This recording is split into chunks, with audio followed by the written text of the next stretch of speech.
আমার বাজান আব্দুর রশিদ সরকার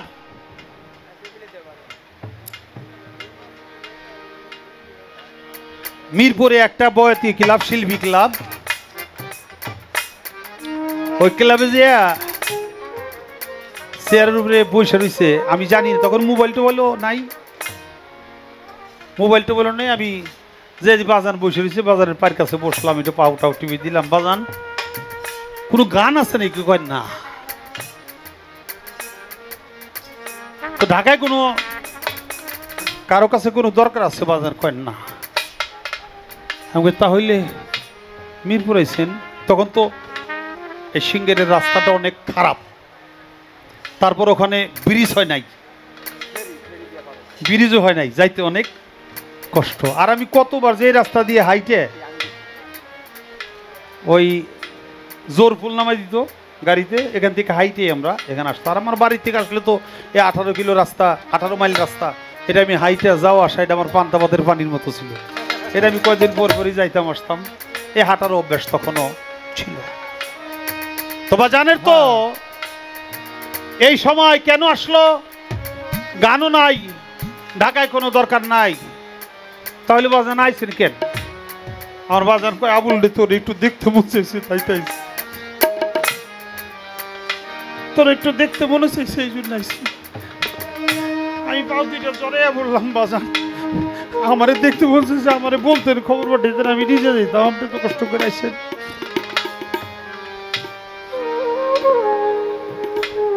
হাসিব বাবা রিং করে, আবুল তোমার গান আছে? আমি কই না বাবা। কয় তাহলে মনটা চাইছিল একটু দেখতে, আমি সাথে সাথে চলে গেছি। দেখতে যে চায় এইরকম মনটা কি খালি ভক্তেরই? এই মনটা কি গুরুর নাই? অবশ্যই আছে। যে যখন দেখতে চায় সে হলো আশেক, আর যাকে দেখতে চায় তার নাম হলো মাশেক। ভক্ত আশেক, গুরু মাশেক, কিন্তু কোন কোন সময় গুরু নিজেও আশেক হয়, ভক্ত মাশেক হয়, আল্লাহ নিজে আশেক হয়, আল্লাহর বান্দারা মাশেক হয়ে যায়।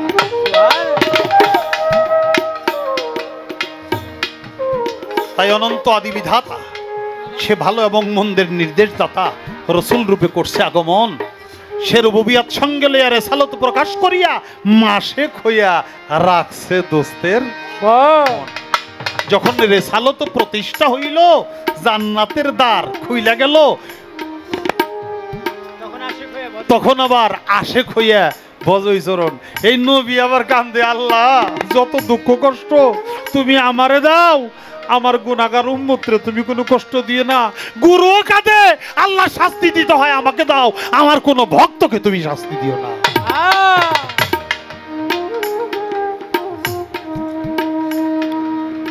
তখন সে আশেক।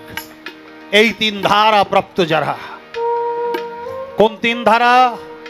রুবুবিয়াত, রিসালাত, আর একটার নাম মাওলাইয়া। এই তিন ধারা প্রাপ্ত যারা, আল্লাহ, নবী এবং আলী, তারা তোর গুরু হইল তাদেরই একজন। তৌহিদের দ্বার খুলিয়া আমার বাজান রশিদ কয়, তুই দেখ না চাইয়া, এক আসনেই বসা রয় চারজন, আল্লাহ, নবী, আলী, আর তুমি যার কাছে মুরিদ হইছো তোমার গুরু, একজনরে দেখলে সবাই রে দেখা হয়ে যায়। বাবা জনম বইরে কইলাম, আর জনম বইরে পীরে গো দোষ ধরলাম।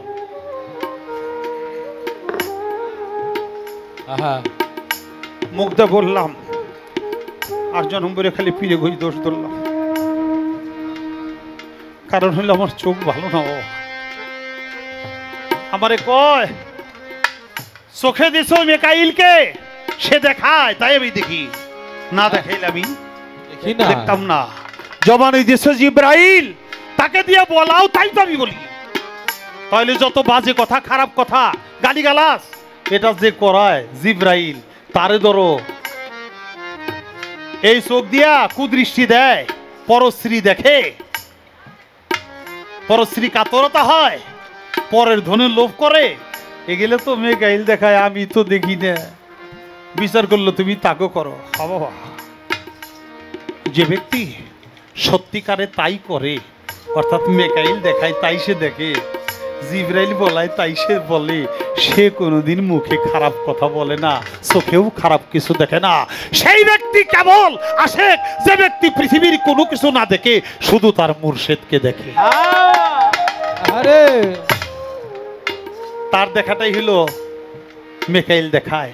সেই ব্যক্তি সঠিক বলে যে ব্যক্তি দুনিয়ার সবকিছু বাদ দিয়া শুধু তার গুরু প্রেমের কথা, গুরু বাণী, গুরু ভাব, গুরু মুর্শিদের সে গুণ কীর্তন করে, সেই ব্যক্তিকে সত্যিকার এই জিবরাইলে বলায়। হে নিজে বলে আহা ওই যে শুনেন নাই, এক লোকের চোখে সমস্যা, ডাক্তার অপারেশন করতে গেছে, গ্রাম্য ডাক্তার বাড়ির ভিতরেই অপারেশন আরম্ভ করছে। মেশিন মেশিন আগে তো ছিল না, চোখ তুইলে একটা পিয়ালার মধ্যে রাখছে, ভিতরে যে রক্ত রক্ত ময়লা টয়লা এটা পরিষ্কার করে তারপরে আবার ওখানে জায়গা মতো সেটিং করবে। বিলে এসে গায়ে রে গাউন যায় খাবার দিলে বিলেই তো চোখ লয়ে গেছে গা। এখন বেটাই করবো কি? হায়া করছে কি রে, আমি করুম কি এখন? আমার নামে তো কেস হয়ে যাইব। তো সায়া দেখে পাশে একটা ছাগল শোয়া, ওই জিবরা ওই ডাক্তার কয়, আরে ছাগল আর কয় টাকা নাহলে ছাগল কিনে দিব। টান্দা ধরে ছাগলের চোখ একটা উঠেই না মানুষের চোখে, রুগীর চোখে লাগাই দিছে। রুগী তো চলে গেছে। ডাক্তারের চিন্তা হইল আমি জীবনে দেখাম করিনি, যা করলাম এই লোকটা কেমন থাকে এটা আমাকে বুঝতে হবে, দেখতে হবে, জানতে হবে। কয়দিন পর পরই রিং করে, কয়দিন পর পরই মানুষ দিয়ে খবর লয় যে কেমন আছেন আপনি? তো রুগী কয় ভালোই আছি। আমার সাথে দেখা করে, রুগী গেছে, ডাক্তার কয় আপনি সত্যি ভালো আছেন? কইতে তো পারে না কি করছে, সত্যি ভালো আছেন? কয় ভালোই আছি। আপনি ঠিক মতো দেখেন তো? কয় ঠিক মতোই দেখি। কয় কোনো অসুবিধা না? কয় না অসুবিধা না, কিন্তু কেন জানি আমি চোখ মেলে চালিয়ে খালি ঘাস দিই। ডাক্তার কহ এর তো ছাগলের চোখ, এটা তো ঘাস দিয়ে দেখবো।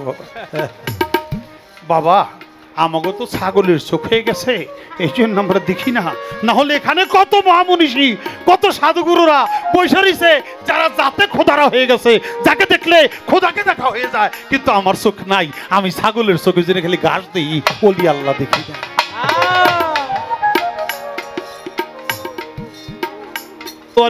তোমাদের ঘরের শাহরগের চাইতে আমি আল্লাহ আরো নিকটে নিকটে।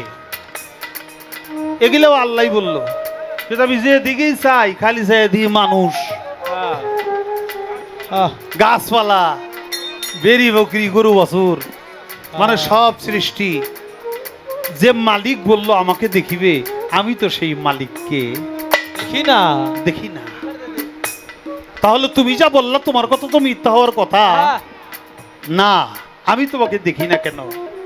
সাধক তার গানের মধ্যে বলছে আল্লাহর চোখেই আল্লাহ দেখে, দেখবে কি তা অহিকলোকে? মান কানায় পাবে না দেখা, প্রক্ষান্তরে পড়বে ফাঁকে। আল্লাহর চোখেই কেবল আল্লাহ দেখে। আল্লাহকে দেখার জন্য আল্লাহর চোখ হওয়া চাই।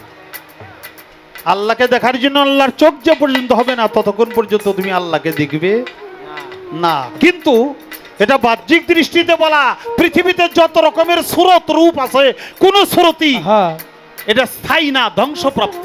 এটা আল্লাহ তাআলাই এই সুরতগুলিতে সৃষ্টি করেছে। আল্লাহ রয়েছে নিরাকার, আল্লাহ শরীক আল্লাহ। তাকে দেখতে হইলে অবশ্যই কৌশল অবলম্বন করতে হবে, আল্লাহর চোখ বানাইতে হবে। খালি চোখে সূর্য দেখতে গেলে দুপুরের রোদ্রে চোখ নষ্ট হয়ে যাব, সূর্য দেখা যাইব না। দেখতে গেলে একটা কাঁসার প্লেট লইয়া তার মধ্যে পানি দিয়া তারপর চোখ ফুটাছে দেখবা, সূর্যও দেখা যাবে, তোমার চোখও নষ্ট হবে না। তাই পৃথিবীতে যারা ওলি আল্লাহ, পীর মুর্শিদ, নবী রাসূল, তাদের দুই চরণকে, দুই পাওকে তুমি কাঁসার প্লেট বানাইয়া দুই চোখের পানি ছাইরে তারপরে সেখানে চোখ ফুটে দেখো, আল্লাহকে অনায়াসে দেখবে, তোমার চোখের জ্যোতিও নষ্ট হবে না।